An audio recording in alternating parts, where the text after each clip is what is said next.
friend of mine wrote me today an email with the subject heading accomplishments, and instead of writing back, I decided I would respond via a video. So I thought it was interesting the way he posed this topic, and I thought other people could relate to it too. It says, I would like to ask if you're thinking in terms of accomplishments in your life. It may be different in various job assignments, but if you are an artist/musician, it is very easy to fall into the I have to achieve this and that kind of thought, you know, playing at Carnegie Hall and stuff. I used to have hazy ideas of what I wanted to accomplish, never too precise, never feeling too much fitting. Lately I have found that it does not matter that much to me anymore. That may partly be stress-induced when you have other things to care about, but maybe it's more than that. Maybe it is not important after all to define any specific goals in life. Maybe it's entirely sufficient to go with the flow and not hang up on any milestones which you cannot really identify beforehand anyway. How do you feel about this topic? Have you ever set specific goals in contrast to aiming at simply feeling this or that way? I, for one, realize that feeling has become much more important to me than any career marker I could think of. And I agree. This friend of mine is a wise person, and we have a lot of good conversations. And replacing my computer with my cat.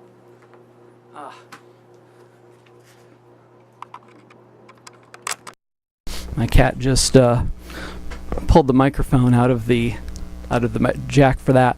But anyways, yeah, this friend and I tend to see things the same way and have kind of a similar path.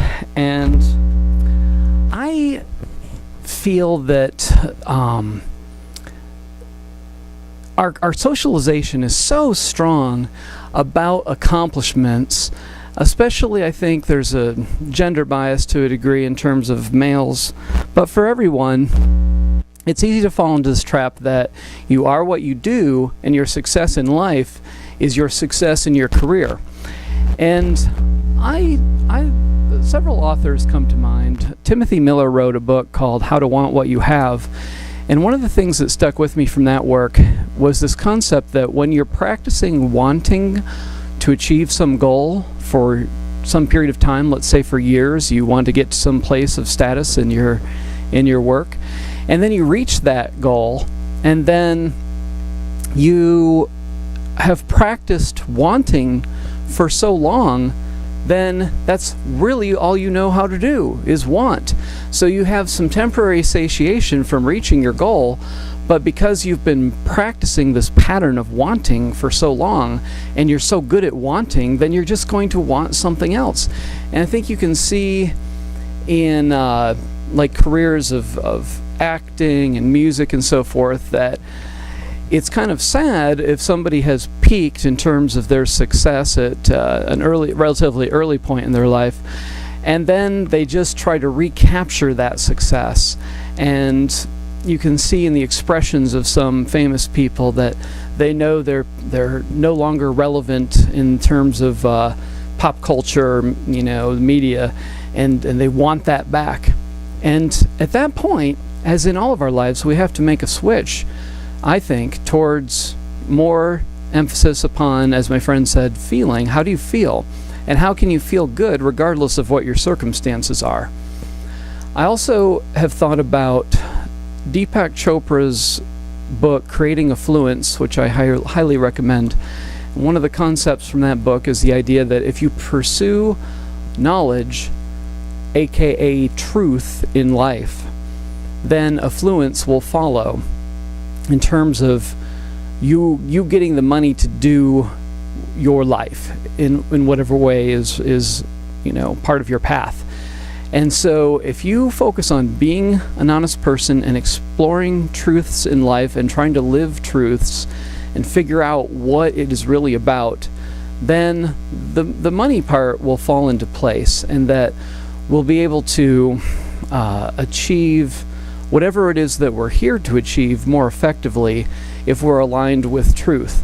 And that perspective is in opposition with the ego's perspective that You look to the world to define your goals for you.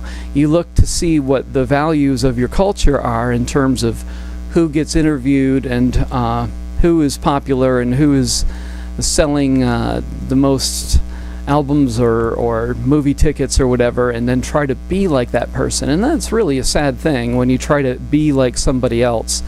Then you're not living your purpose. You're not doing what you're here to do if you're simply imitating somebody else. Another author that came to mind for me was Eckhart Tolle, and his perspective that if you focus upon presence, if you focus upon keeping clear and living in the moment, then that doesn't mean that doing will disappear from your life. There's an ego perspective that is that, well, if I surrender to the moment and I find peace, then I won't do anything. I'll just sit and stare at a wall. And that's not true.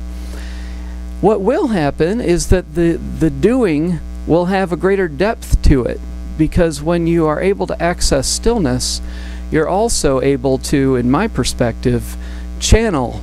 In other words, let information into you from the spirit realm that is guiding you towards true creative output or action that is aligned with your higher purpose. Whether it is creative in the traditional sense or not, it is more aligned with purpose if you can just still your chattering mind to the point where you can receive guidance that comes from a deeper intuitive space. So I think that it's a trap to get attached to accomplishments leading to happiness, because a lot of the people that have achieved whatever their goals are, they might act like, oh, winning the Oscar or the Grammys or Emmys or whatever was just such a wonderful experience. But I think there's often a hollowness once the thrill fades within a few days or a week. And it's like, there you are. You're exactly emotionally where you were at before this accomplishment. And that if you're not at peace, that could be a problem, because external accomplishments are just a temporary fix. So if you want to truly be at peace and be happy in life, then try to be congruent. Try to be congruent in terms of who you are, how you present yourself to the world, and what you're doing and saying, and how that aligns with your purpose and so forth. And let go of a desire to be famous. Let go of a desire to achieve some peak experience, and recognize that if you let go of the desire, that doesn't mean that it won't happen. It actually could, enable that experience to come into your life more effortlessly. There's a line from a song by Fish that goes, "Your reaching just pushes it further away." And I believe that's true. A lot of times when we are grasping towards something, then we will not be able to achieve it, because the universe does not want to reinforce our grasping. It wants us to learn how to allow and to enjoy the path, enjoy the process of life, as opposed to put off our peace towards some future goal. We can find peace right now if we're willing to just align ourselves with the truth of who we are and be okay with what is. So those are my thoughts on that, and my thanks go out to my friend who posed those questions. Thanks for listening.